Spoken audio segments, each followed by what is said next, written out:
Hello everyone and welcome back to Football Manager 2017 and our European Journeyman with Brighton. Now, straight off the bat, this is going to be almost certainly my last ever video of Football Manager 2017 and the final video and 200th video of the European Journeyman series. It has been an immensely long series. We've gone through so many clubs, so many players, so many games, literally thousands of games, the majority of which have been recorded throughout this series, and it would take you so long to watch this series. I think it might actually be longer than TV series like How I Met Your Mother. It is such a long series at this point. 200 videos down. And realistically, with the new game's beta just a few days away, I am not going to have time to do another season of this game before that new game does come out. So I thought really, rather than try and leave you in limbo, I would do a final little run through this series up to now. Have a look at where our former teams ended up, how some of our stars ended up, and how the series has gone as a whole. It's been quite a lot of fun to do. And by the way, if you hear construction noises, it's because there are some builders outside, so there's nothing I can do about that.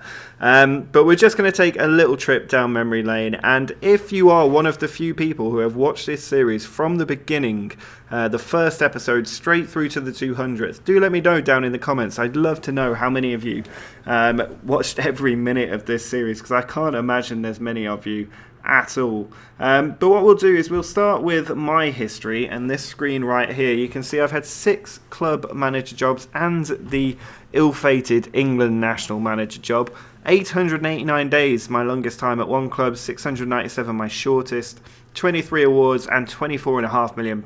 We definitely made some money, but maybe not as much as I would have expected given how long this series has gone on for.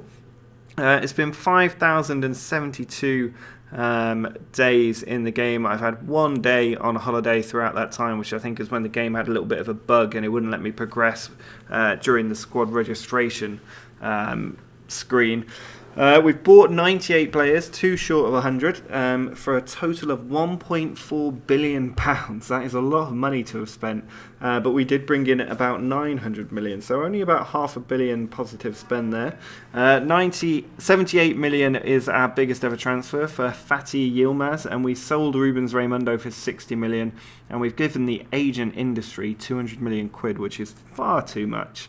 But I do have the highest nationality ranking, 4th best continental, 3rd best world, which doesn't really make a lot of sense, and the 8th best highest nation ranking. I'm not really sure how those rankings work, but you can see our time overall, 777 games in total. It's not quite 1,000 that I thought it might be, but 548 of them were won, 119 drawn and only 110 defeats. That is not bad at all, losing less than 1 in 7 games over so many clubs. And we've won 20 cups, 7 leagues and got 1 promotion. It's been pretty impressive. If we have a look at the job history screen, you can see right here all of our history and the competitions we won. There were very few seasons that we didn't win anything. 17-18 we actually won the Champions League with Valencia. The 2021 season we didn't win anything. Oh no, we did. We won something with Monaco. There is the Leverkusen season, 25-26. That was the only season we didn't win anything on the continent. And then our first season at Brighton, no, we actually won all these competitions at Leverkusen as well. So there's always been an award or a competition, except for... Actually, no, every single year there has been an award or a competition. It is quite impressive. That's just that 1 year at Leverkusen there. That's it, our first season. We still finished 2nd in the league there. And at no point in our entire managerial career did we finish lower than 5th place. And that was our first season at Napoli, where we came through halfway in the season, having left Monaco. So really, really quite an impressive run of seasons there. I mean, it's just crazy to think about if that happened in real life. But this is a screen that we really want to have a look at. We'll start off with our biography, and as you can see, I did go down as an international manager. We finished runner-up in the EFL Cup in 2029 with Brighton. Obviously won the Sky Bet Championship. FA Cup as well, a few competitions in there. Runners-up in the FA Community Shield and in the Europa League as well. Disappointment there, no doubt about that. But we started out with Valencia and somehow managed to win the Champions League in a remarkable story in just our second season at the club. And then at Benfica, we won a whole load of competitions. There's no doubt about that. Then going on to Monaco, where again we managed to usurp PSG, winning a bucket of competitions in the process. We won almost one of everything in that country. It was just the Ligue de Coupe, if I remember right. Then at Napoli, we had a pretty good time at Napoli, winning Serie A, the TIM Cup twice, and the Supercoppa twice. With England, I believe we made it all the way to the World Cup final, losing in the final, which there have been a few comments throughout this series about people asking me if I cheat, and I've got to say, losing the England World Cup final, if I ever had a temptation to cheat, that would have been it. But it wouldn't be true to the way I like to play this game, because the heartbreak is what makes the winning so much better. And anybody who plays this game as much as I do will tell you that there's no point cheating your way through Football Manager. It just completely defeats the point of football and of the enjoyment you get from the game. But that was probably the lowest point for me in this series, was losing that World Cup final with England. But then we bounced back. We were still managing by Leverkusen at the time, I believe, and we did well in Italy as well, before taking on the challenge of Brighton, which was a unique challenge, but we did probably the best job we've done anywhere there, taking a relegated team back to the Premier League while also winning the FA Cup, and then the following year making 2 finals and qualifying for the Champions League. I can't believe how good that was. It was absolutely sensational. And it just has been such an impressive run. Now, if we work through the clubs we've been in charge of since the start, the first one is Valencia. Obviously, in our first season, that was the 16-17 season, I assume, where we finished 4th. The following year, we finished 2nd. They then dropped down to 4th for a few more years. Did get to 3rd, but then they really dropped off and have yo-yoed in and out of 7th and 4th for a few years, but seem to be climbing back to their best again now. If we have a look at their competition history, you'll see the Champions League. We are the only manager to have won the Champions League with Valencia. They finished runners-up 2 years in a row, 2000 and 2001. I wasn't even aware of that. And they did win La Liga 6 times, but not since we were there, finishing runner-up in 2018, the best that they've done in their recent history, but quite a few third-place finishes. They also won the FIFA Club World Cup. They did that after I left. Same with UEFA Super Cup, winning that as well, which is quite good of them to have won both those competitions. But they haven't really won anything else there except for the UEFA Youth League and a few other youth competitions. So they've not really been able to get anywhere close to the success that we led Valencia to. Then we have Benfica, who I imagine have probably been dominating. It's hard to tell because we don't have the league loaded up anymore. But if we have a look at their competition history, you can see we never won the Champions League with them, but they did go on to win it twice after we left because we built such a strong squad here. I always felt they were capable of winning the Champions League, and they did go and do it in 2021 and 2024. They also won the FIFA Club World Cup both times there. They've won the Premier League so many times.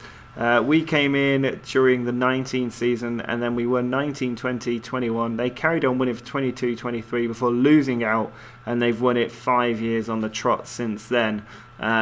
So we definitely turned them into a team who at the time was struggling for the title. They hadn't won it since that first season of the game. Then we came in, got it back for them, and they've done very well since then. The other competitions almost just not worth looking at because they've won so many of them.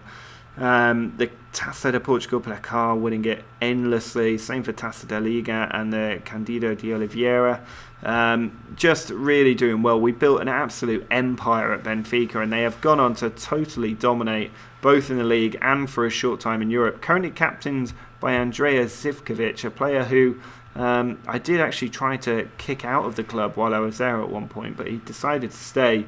Or I couldn't get rid of him, and he's gone on to captain the club through an unprecedented amount of success. Really quite impressive. And then we move to big spending Monaco, who have really, really done well. It's hard to remember exactly when we came in here. It must have been here. This was our first season at the club, or the season at the club where we won the league. They then did drop off, but won it again a couple of years out, and then have won it 3 years in a row now. They've got Unai Emery in charge, and their key players are still the ones that we signed. Our record signing, Fatih Yilmaz, the left back. You can see we brought him in for £86 million, and he has just been incredible for them ever since. Really, really good player, and now their club captain. You've got Alfredo Pereira in here as well, another player that we brought in, a centre-back wonder kid. Signed him for £27.5 million, and he did brilliantly. Played so long for them. If we just have a quick look at their senior squad, they are likely to still have quite a few other players that we signed. They've still got Lewis Cook at the club, who obviously followed us to from Benfica to Monaco, now getting on quite a bit, £3.6 million, but still playing week in, week out for Monaco because he is such a good player. Pereira, obviously.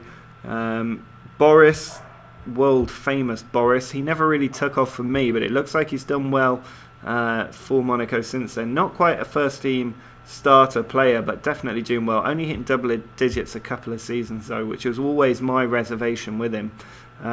Otherwise it's difficult to pick out players that are still there. Pineda, another one who moved from Benfica to Monaco with us, now worth virtually nothing. Only 3 games this season, but he was such a big part of our team, both at Benfica and at Monaco. One of the players we picked up from South America, and he did absolutely unbelievable things in his career. So a few players still knocking around at Monaco.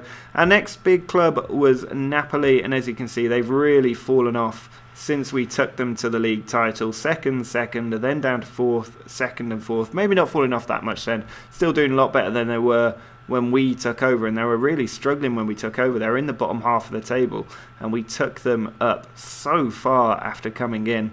If we have a look at their competition histories, we'll see they finished runner-up in the Champions League in 2029. That's impressive. That's after we left them that they've gone on and done that. I really can't believe that they've actually made it to the final. I don't even remember seeing that. If we look at the past winners, obviously Monaco, again, another of our former teams winning it, but they actually beat Napoli, another of our former teams. Since we've been at Brighton, we've not even looked at this. But look at all the teams winning the Champions League since we came in. We've got to take a moment to appreciate this. We won it with Valencia, then Benfica won it after we left. We won it with Monaco. Benfica won it again here. Then Leverkusen won it twice. Or did we win both of those? I'm really struggling to remember how this works. We'll have a look in a moment.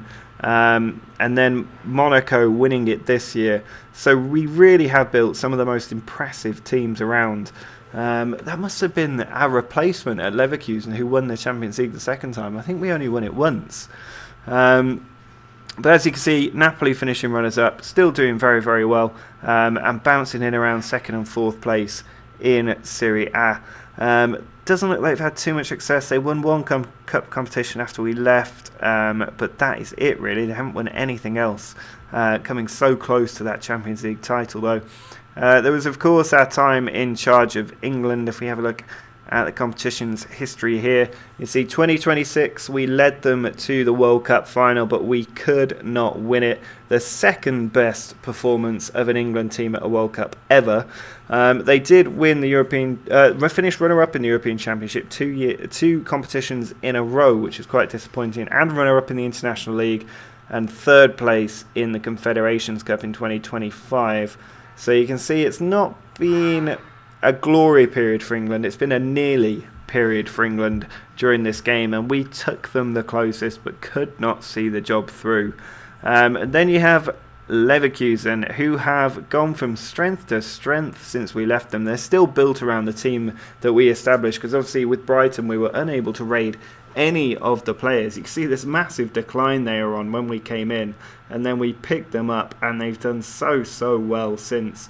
We think we've been at Brighton 2 years, so we left them in the at the end of the 27-28 season, which was here. So we won 2 in a row. They've gone on to win it in the 28-29 season, and they've won it again this season as far as I can tell, taking another competition home, becoming the new Bayern Munich essentially. If we can get to the league table, there you go, still finishing 12 points clear of Bayern Munich, very much the dominant force in Germany at this point. If we have a quick look at their competition history, you can see they won it 2027 and 2028. I must have won it both times. Did I win it both times? Am I forgetting this? I think we did, because we've only been at Brighton 2 years. So he definitely won the Champions League twice with Leverkusen, and I can't even remember it. That's how long this series has gone on for. Obviously winning the Bundesliga 4 years, all in their recent history actually, 27, 28 and then in 29, again now in 2030. Runners-up in the Europa League a long time ago. Couple of Super Cup wins, both after we won the Champions League. But that's it really, not too much else there. FIFA Club World Cup as well. But we've got to have a look at some of the names in the Bayer Leverkusen squad, because this is still the squad that we effectively built. You've still got Stefan Traub there, worth £52 million, a world-class defender that came through their academy. And that was the enduring thing of our time with Bayer Leverkusen, was the number of players that came through their academy. Nezovic, the goalkeeper we poached from our former team Monaco, definitely the first choice keeper. You've got Henriks, another player who's been there since the academy days, really did well for us and is still going. You've got El Said, pretty sure he's another player that I brought in, £12.5 million, quite a regular player. Who else have we got in here that we want to take a look at? We've got Parantuic Maleba. He was a bit of a legend. He came out of absolutely nowhere, and he's now worth £30 million. He came in, and he's one of those players alongside Nachtigall who really turned our fortunes when we needed him, and he's doing very well still at the club. Doumbier's in there. Kai Havertz leading the line for so long. Been at the club again since the academy days. And it's definitely almost like a class of 92 situation for Bayer Leverkusen, because there's so many young players, which is why I took the club on originally. Frank Schiel, another player, did well. We stole him from Bayern Munich. It looks like Nachtigall no longer at the club. I can't remember if I sold him or if he was sold afterwards. But you also got Braga, who again led the line up there for quite some time and did a very good job. He was a steal from another of our former clubs, Valencia, and did very well. Not playing so much at the moment, but a few great players there. There is one more player that I want to have a look at, and that is Rubens Raimundo, the absolute steal that we managed to pick out at Napoli. We signed him for £36 million from Lyon. I remember tracking him when I was at Monaco but not taking the plunge, and then when we moved to Napoli and desperately needed a striker, I had to do it, and we then cleared £30 million profit on him the very next season. And he's just done so well. 23 goals in 33 games for us, 39 across the season. 18 in his first season for Monaco wasn't great. And then he got 16, 15, 26 and then 35. Really finding his goal scoring boots again. And has since moved to Man City, where he's absolutely scoring for fun, mainly against Brighton, annoyingly. But I can't believe they managed to get him for a free. That is absolutely outrageous from Monaco that they would let that happen. And then obviously we've gone to Brighton and just totally taken on their form. It's a shame that this hasn't loaded up the next year, because you would have seen this just go bang straight up to the top. But so impressive. We've done things that Brighton have never done before. Winning or finishing runner-up in the Europa League, but winning the FA Cup for the first time in their history. Runner-up the following year as well. Winning the Championship for the first time in their history. Qualifying for Europe for the first time in their history. EFL Cup runner-up, the furthest they've ever got in that competition as well. It's just incredible the work that we've done at Brighton and Hove Albion, and we have to say it's been a lot of fun along the way as well. If we have a look at our squad at Brighton and Hove Albion and maybe just sort it by the highest ability, you can see Max Morris, the player that we picked up at the start, £8.75 million. We stole him from Bolton, our championship rival, and he's just been such a good player. He's now got a cap for England as well, which just really counts off how good he's been. Bueno, another world-class player we picked up, and most of these players are about 2021. They're untested, unproven, and we have really done the job with them. He did well for Torino, or not that well actually. He was bouncing around. I remember expressing concern at his low ratings despite his high stats, but he's definitely proved us wrong there. Frias, another youngster, 25 years old now, but 23 when we signed him. We picked him up from Real Valladolid, where he, again, another player with the low ratings but high stats. And at the time I remember thinking that we'd seen at Leverkusen that the tactic we were using, the strikerless tactic, had revolutionised players in a way that we'd not seen in the rest of the series. And it was turning average players like Nachtigall into world-class players, all because of the system we were using. I had a feeling that if we could find the players with the right stats, the average ratings would take care of themselves, and that's definitely been the case at Brighton. Frias did well. Beccaria, another one who's done incredibly. The value of these players shooting up so far. He was just £1.6 million from Real Sociedad. And just look at that upturn in statistics. It's absolutely incredible. And if you're still playing FM17 and you haven't got this tactic yet, I'm pretty sure there's a link in the description. It has been for quite some time. Get this tactic. You will see an overnight change in your results. Even if you don't buy the right players or play them in the right place, they will still perform so well. It's just a game-beating tactic. There's no doubt about that. Cesar Hartwig, another one that we managed to pick up. Actually got him on a free in our first season in the Premier League after he did well and was quite a regular for Inter Milan. Also got Darbo, the goalkeeper. He was just a bit of a punt, really. I didn't know what I was going to do with the goalkeeping section, but £5 million he proved worth every penny. Jordan Pope didn't play as much for us. He cost quite a bit of money compared to some of the other bargains we got. But still getting over that 7-point rating. And then a lot of other players here. I think pretty much every single player in this squad were players that I signed because I destroyed the team when I came in. I really didn't like the team that got relegated. They had a couple of big players in there, but not in the positions I wanted. And so I went and completely did things myself, my own way, and it worked absolute wonders. The first time that I trusted this tactic implicitly and just went for the right players in the right positions without worrying about whether they were the best players in the game or the best ones available to me, and it absolutely paid dividends. So I can't recommend this tactic highly enough. It was designed by the Reckonist, another YouTuber. Do go and check out his channel if you haven't already, especially if you are using this tactic. But I think that's going to be it really for this little look back and trip down memory lane. I hope you guys have enjoyed the European Journeyman series. 200 episodes. The new game will be out in a few days' time. The beta will be released soon. I'm not sure that I will be able to get a video out when the beta drops, rather frustratingly, because I'm actually going to be on holiday. A bit of terrible timing there on my part. So I didn't anticipate the day the beta would come out. I knew the release date of the game, but I will be away for the first few days of the betas. But the videos will come back soon. I'm not sure which club I'll be doing the beta with. I will announce that soon. I have a sneaky feeling it will probably be Newcastle, because that is a team I support, and every year I play the beta with Newcastle. And the main series after that will almost certainly be a road to glory with a non-league team. That is what I'm thinking. But we will have to have a little luck about that. If you have ideas for what I should be doing in the new game when it comes out, do let me know in the comments. And of course, the experiments will be back. So if you have ideas for experiments, get them in the comments. I'm more than happy to take on you guys and your suggestions of what you'd like to see, because ultimately I want to do the stuff that you want to see. So let me know down in the comments. If you have enjoyed this series, do drop a like on this video, give it a nice farewell send-off. Subscribe to the channel for Football Manager 2018 when it comes out quite soon. But until next time, see ya.